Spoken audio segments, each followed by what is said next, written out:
Assalamu alaikum. I'm Dr. Anam Faiz. Welcome to YouTube. Welcome to Medline by Dr. Anam Faiz. Once again, I'm present again with the respiratory pharmacology. We know that pharmacology is very important whether we are preparing for an exam, USMLE, PLAB, MRCP, Australian Canadian exam, or whether you are taking any home country residence exam, FCPS or JCAT. You must know the basic mechanism of action of each drug, what is the role of different drugs, what are the generic name of the drugs, or either you are preparing for your prof. This podcast would be very helpful to all of you, whether you are in your student life or you are practicing or you are preparing for any exams. So starting with the respiratory pharmacology, we know that there are many drugs that can help with the respiratory symptoms and the common symptoms that present in the day-to-day life.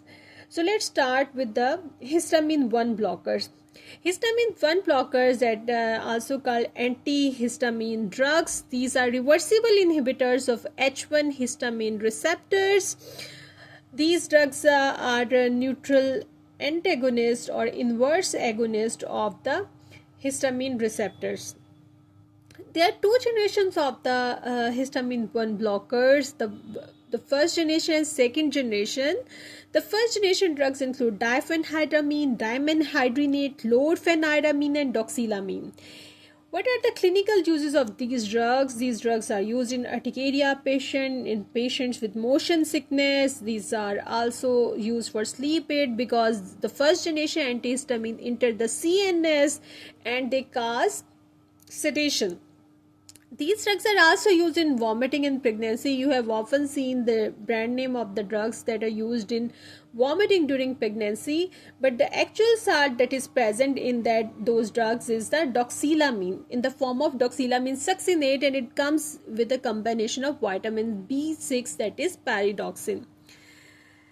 The adverse effect of the first generation antihistamine blocker is that they cause sedation. They also have antimuscarinic and anti-alpha adrenergic effects. So next comes the second generation drugs. These are loratadine, fexofenadine, disloratadine, and cetirizine. The clinical use of the second generation drug is also for allergy. Why we are segregating the histamine blockers into two classes? Just because the first generation drugs are more sedative, we cannot prescribe the first generation drugs to such patients that have some comorbid condition, that are old age, that are on other sedating drugs, because first generation antihistamine cross the CNS and cause sedation. While the second generation antihistamine drugs, they have advantage that they are far less sedating than first generation because of decreased entry into the CNS. Next comes a drug that's called guaifenesin. Guaifenesin is also used in respiratory system pathologies, and this drug guaifenesin acts as an expectorant. It not only thins respiratory secretion but also help out to expectorate those secretions, but it does not suppress cough reflex. So guaifenesin, keep it in mind, it thins respiratory secretion, so it acts as a expectorant. Next comes the N-acetylcysteine. We know this drug N-acetylcysteine as a drug that acts as an antidote of acetaminophen overdose. Whenever we have some patient that comes to us with an overdose of paracetamol tablets, acetaminophen, we always search for the antidote of acetaminophen, that is N-acetylcysteine. But you should also know that N-acetylcysteine is also a mucolytic agent. It liquefies mucus in chronic bronchopulmonary diseases, for example COPD and cystic fibrosis. How does it act as a mucolytic agent? It disrupts disulfide bonds. This N-acetylcysteine comes in the form of sachet that are called mucolytic sachet. Most of the time, the physician prescribe this in the oral form to take with the normal water thrice a day or twice a day based on the condition, but also This mucolytic agent sometimes used in the nebulization machine mask when we are preparing nebulization solution that contains normal saline, clanal, that's steroid, atom, that is antimuscarinic. Sometimes physician looking at the condition when the patient some chronic condition, there are thick secretion, physician also prescribe to add some mucolytic sachets powder into that nebulizer mask so that secretions get thins out. Then comes another drug that's called dextromethorphan. Dextromethorphan, it's an antitussive drug. You have read the dextromethorphan name in many of the cough syrups. Antitussive, that's why it's called antitussive drug. It antagonizes the NMDA glutamate receptor. This is a synthetic codeine analog, has mild opioid effect when used in excess. So you must know that dextromethorphan is just like codeine. It's a synthetic codeine analog and it has mild opioid effect when used in excess. Why it has mild opioid effect when used in excess? Have you ever noticed that most of the time the patients who take excess of the cough syrup, they present to us with the sedation, with the increased need of sleep, and they are not able to wake up, they are sleeping for long hours. It's just because the mild opioid effect of this dextromethorphan when used in excess. So at higher doses, one should not be using. Well, so one should be very careful while using dextromethorphan in high doses. Now, what if the person has taken the whole bottle of the antitussive syrup, that is dextromethorphan? You have to give that patient antidote naloxone. We know that opioid have two antagonists to antagonize the opioid effects. We have naloxone and naltrexone. Then why we are preferring the naloxone? It's because that naloxone is preferred over naltrexone, as naloxone crosses the blood-brain barrier and it reverses the sedative effects of that caused by opioid drugs. This dextromethorphan, it also has mild abuse potential, may cause serotonin syndrome if combined with other serotonergic agents. So you must be careful. If the patient is on multiple medication, keep checking on the patient or ask about other drugs so that patient may not develop serotonin syndrome. There are many drugs that cause serotonin syndrome. We will talk about when in the CNS pharmacology, but you must know that dextromethorphan also possesses a serotonergic effect, and that's why we should be careful while prescribing this drug with the other drugs that also cause serotonin syndrome. Next comes the pseudoephedrine and phenylephrine. These are alpha-1 adrenergic agonists. Pseudoephedrine and phenylephrine, they have more alpha-1 effects than alpha-2. These drugs reduce hyperemia, edema, in nasal congestion. So these are called nasal decongestant. These drugs also open obstructed Eustachian tubes. So have you ever seen and ever tried to read on those nasal sprays? There is always pseudoephedrine written on those nasal sprays or nasal drops we use for congestion. These drugs also cause hypertension. But the disadvantage of using these drugs for long is that they cause rebound congestion if used for more than 4 to 6 days. These drugs also cause CNS stimulation and can be responsible for anxiety, especially pseudoephedrine. Next are the pulmonary hypertension drugs. We divide the pulmonary hypertension drugs into 3 types. One is endothelin receptor antagonist, then phosphodiesterase 5 inhibitors, and then postracycline analogs. Why we are talking about pulmonary hypertension drug in respiratory pharmacology? Just because pulmonary hypertension, it can be benign in nature, it can be due to cardiac condition, or as well it can be due to respiratory pathology. Whenever we have some respiratory pathology, it causes back pressure and ultimately there can be the pulmonary hypertension in such patient. We can treat the pulmonary hypertension either by blocking endothelin receptors. There are some drugs that are called endothelin receptor antagonists.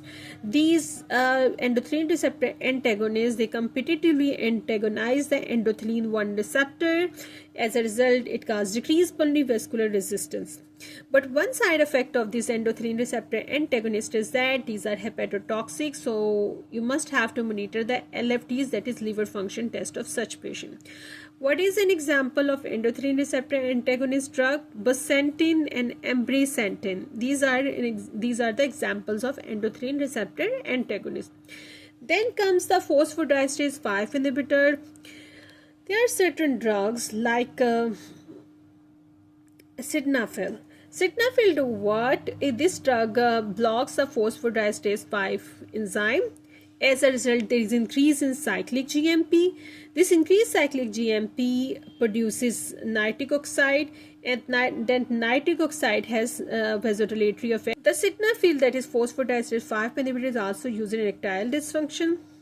And a very important thing that we have to keep in mind, we have to look at the patient. That patient should not be on nitrates. The nitrates are also vasodilator, and if we are giving sildenafil, that is phosphodiesterase inhibitor, with the nitrates, there's some patients, sometimes they are on the nitrates, the heart failure patient, or some patients are taking it for severe rebound hypertension, so like a CKD patient. So in those patients, most of the time the doctor have given them nitrates to get rid of that resistant hypertension, or some patient who have heart failure or heart condition. In those situations, you must be careful that you should not prescribe phosphodiesterase 5 inhibitors, because both drugs by their nitric oxide effect can cause severe hypotension. Next comes the prostacyclin analog, PGI2, prostacyclin, with direct vasodilation effect on pulmonary and systemic arterial vascular beds. So prostacyclin analog, for example, epoprostenol, iloprost, both of these drugs, they have direct vasodilatory effects on pulmonary and systemic arterial vascular beds. They also inhibit platelet aggregation. What are the side effects of prostacyclin analog? These drugs can cause flushing and jaw pain. So this is all about the pulmonary hypertension drug. First we talked about endothelin receptor antagonists, then we talked about phosphodiesterase 5 inhibitors, then we talked about prostacyclin analogs. Then let's start with the asthma drugs. So what are the asthma drugs? We know that asthma is a reversible condition in which there is bronchospasm, and that bronchoconstriction is mediated by two processes. It is mediated by inflammatory process, and the second is parasympathetic tone. So therapy is directed at these two pathways. So how can we reverse the bronchospasm caused by parasympathetic tone? We know that our respiratory system, our lungs, has beta-2 receptors as well as muscarinic receptors. So scientists developed the medicine that can through beta-2 agonist can bronchodilate, can dilate the bronchioles, as well as through anti-muscarinic effect, that is muscarinic antagonists, they can also cause the respiratory bronchioles to dilate.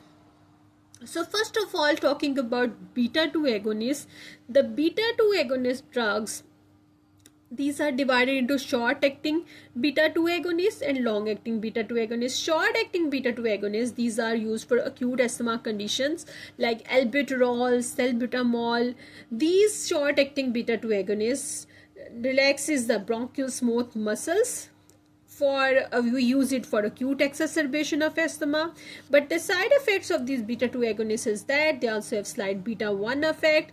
We know that heart has beta-1 receptors, and through the aggravation of the beta-1 receptors in the heart, these are also responsible for causing arrhythmias and tremor, as well as these beta-2 agonists can also cause hypokalemia because they cause increased potassium to goes inside the cell. That's why these are when the patient has hyperkalemia, we also will nebulize the patient with the beta-2 agonist so that more of the potassium move into the cell and potassium get normalized inside the serum. Next is salmeterol and formoterol. Both of these beta 2 agonists are long acting agents, and these are given for prophylactic management of asthma patient. These drugs can long acting beta 2 agonists can also cause tremor arrhythmia. Have you ever seen the patient who use inhaler for in combination? The one drug is steroid like fluticasone, that, and the second is the long acting beta 2 agonist, that is salmeterol. You have often seen Saltra inhaler that had combination of salmeterol as well as fluticasone. So let's talk about muscarinic antagonists. Through anti-muscarinic effects, these drugs like tiotropium and ipratropium, both of these drugs are anti-muscarinic. They competitively block muscarinic receptors inside the respiratory bronchioles. As a result, they prevent bronchoconstriction. These are also used for COPD, that is chronic obstructive pulmonary disease, and among these, tiotropium is a long-acting. Next, as we said that asthma is caused by two processes. The one was parasympathetic tone, and the second we said inflammatory process. So if someone has developed inflammation, due to inflammation bronchioles have been narrow, the passage of air has been difficult, then we can use another drug that are inhaled corticosteroids. Among inhaled corticosteroids, as I mentioned earlier, these are fluticasone and budesonide.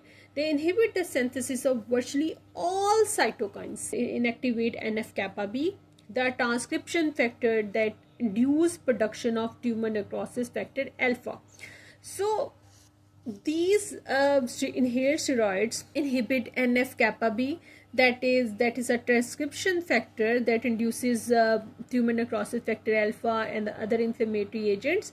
These drugs can not only be used in chronic asthma, but they are also used in other bronchoconstrictive cases like COPD. We also use these inhaled steroids in spacer, and we always advise the patients to rinse their mouth after using of these steroids inhaler to prevent the oral thrush. Next are the anti-leukotrienes, that is leukotriene inhibitors. We divide anti-leukotrienes into two classes. The one are leukotriene receptor inhibitors, and then are the leukotriene enzyme inhibitors. Montelukast and zefirilukast, these are two drugs that block leukotriene receptors cis-LT1. These drugs are especially good for aspirin-induced and exercise-induced asthma. Some patients have the history of aspirin-induced asthma. How NSAID can cause asthma? Actually, when we give the NSAID, they block the prostaglandin pathway. Prostaglandin production is stopped. But we know that the inflammatory process, it has two pathways. The one is pathway that produces the prostaglandin, another pathway that produces the leukotriene. So when someone is using prostaglandin inhibitors, that is NSAIDs, that pathway is stopped, but there is more and more production of leukotrienes on the other side. That's why some patient develops aspirin-induced asthma, and then we have to give those patients montelukast or zefirilukast. Then some patient develop exercise-induced asthma. These anti-leukotrienes are also helpful in exercise-induced asthma. Next, there is a drug called Xelutin. This drug is also anti-leukotriene, but it's not acting on the receptors. Xelutin is different in the sense because it is inhibiting the 5-lipoxygenase pathway inhibitor. When it stops the 5-lipoxygenase pathway, it blocks the conversion of arachidonic acid to leukotrienes. But we have to be careful that Xelutin is a hepatotoxic drug as well. So, anti-leukotrienes are also recommended by most of the physicians in chronic asthma cases. In conditions when asthma is not improving, they advise their patient to take anti-leukotrienes, mostly montelukast, for 2 to 3 months to improve their symptoms. Next comes a class of drug for asthma management. What is that class of drug? It is anti-IgE, anti-immunoglobulin E monoclonal therapy. We know that some patients have a condition of asthma where they have increased IgE level in their body, in their serum test. So in those conditions, we have to go for anti-IgE monoclonal therapy. That is costly for most of the patient, but indeed it is effective.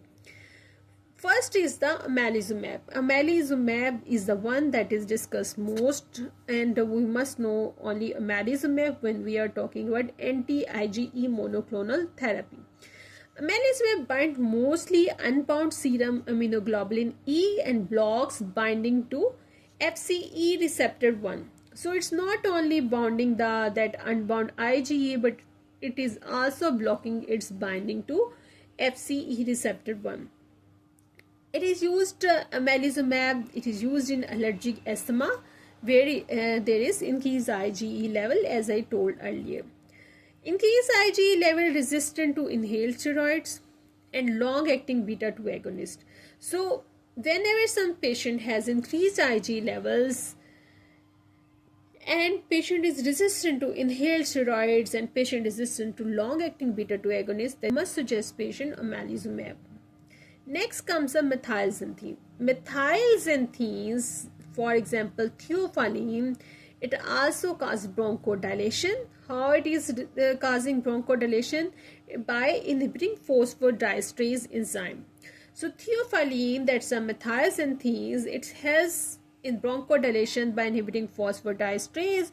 When phosphodiesterase is inhibited, then there is increased cyclic AMP levels, because phosphodiesterase hydrolyze cyclic AMP, and we are stopping this enzyme to hydrolyze to prevent the hydrolysis of cyclic AMP, so that cyclic AMP does not degrade, rather it level keep on increasing. Increased cyclic AMP levels due to decreased cyclic AMP hydrolysis is the mechanism of action of theophylline. But there is limited use of theophylline due to its narrow therapeutic index. For example, in most of the questions you will see they ask it causes cardiotoxicity, causes neurotoxicity. So we have to be careful while prescribing theophylline. How does theophylline get metabolized? It metabolized by the cytochrome P450 system, and it also block action of the adenosine. Sometimes they try to test you in a difficult way, and they want to know, do you know that theophylline also blocks action of adenosine? That's why it is helpful in the patient that are being sedated or in the sedation, or they are not improving, that theophylline is helpful in by blocking adenosine. These are helpful in keeping the patient awake. Next come hormones. For example, Formalin, it's a class of drug that's used in asthmatic condition, the patient who have long acting asthma. It prevents a mast cell degranulation. So patients who have recurrent acute asthma symptoms, or they have such issues, if we want that there is no mast cell degranulation, we can give the patient cromolines. But this cromolyn is rarely used these days. So just you should know the mechanism of action, that cromolyn prevents mast cell degranulation, and it is used in prevention of acute asthma symptoms. Next come anti-interleukin 5 monoclonal therapy. Why we are giving anti-interleukin 5 monoclonal therapy? Because interleukin 5 cause eosinophil differentiation, maturation, activation and survival. And when we give interleukin 5 monoclonal therapy, it blocks the production of interleukin 5. As a result, it prevents eosinophil differentiation, maturation, activation and survival. So what is the main use of interleukin 5 monoclonal therapy? We use it for maintenance therapy in severe eosinophilic asthma. So when someone has severe eosinophilic asthma, we can prescribe anti-interleukin 5 monoclonal therapy.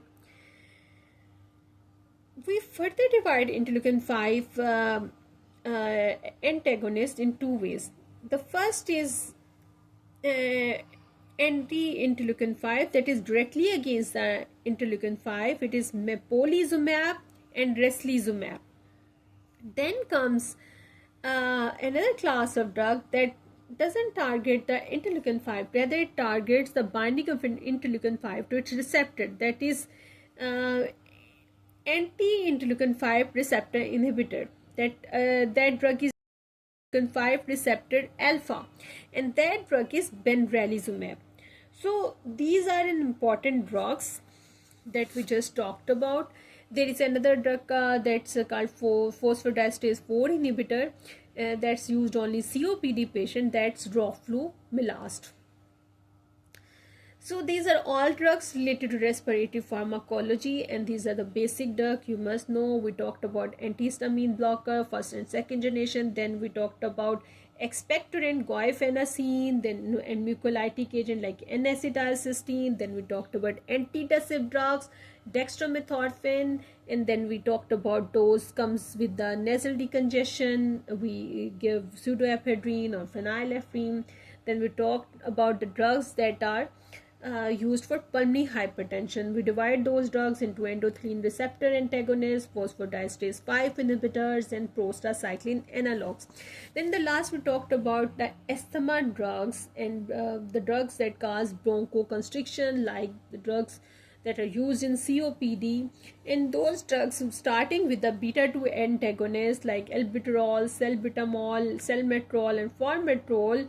We talked about muscarinic antagonists, that anti-muscarinic drugs like tiotropium, ipratropium, and then we talked about steroid drugs like fluticasone and budesonide. Then we talked about other classes of drugs that are being used in asthma management like anti-leukotrienes, montelukast, zefirlukast, and xolutin. Then there are anti-immunoglobulin E monoclonal therapy, that is omalizumab. Then comes methylxanthines, the theophylline that has narrow therapeutic index. Then comes chromones that prevent mast cell degranulation, and then comes anti-interleukin 5 monoclonal therapy. And we further divided those therapy into mepolizumab and reslizumab that are against interleukin 5, and benralizumab that are against interleukin 5 receptor alpha. So this is all about today. This is all about respiratory pharmacology. Thank you so much for listening today. Please like, share, and subscribe my channel. Thank you so much. Allah Hafiz. Take care.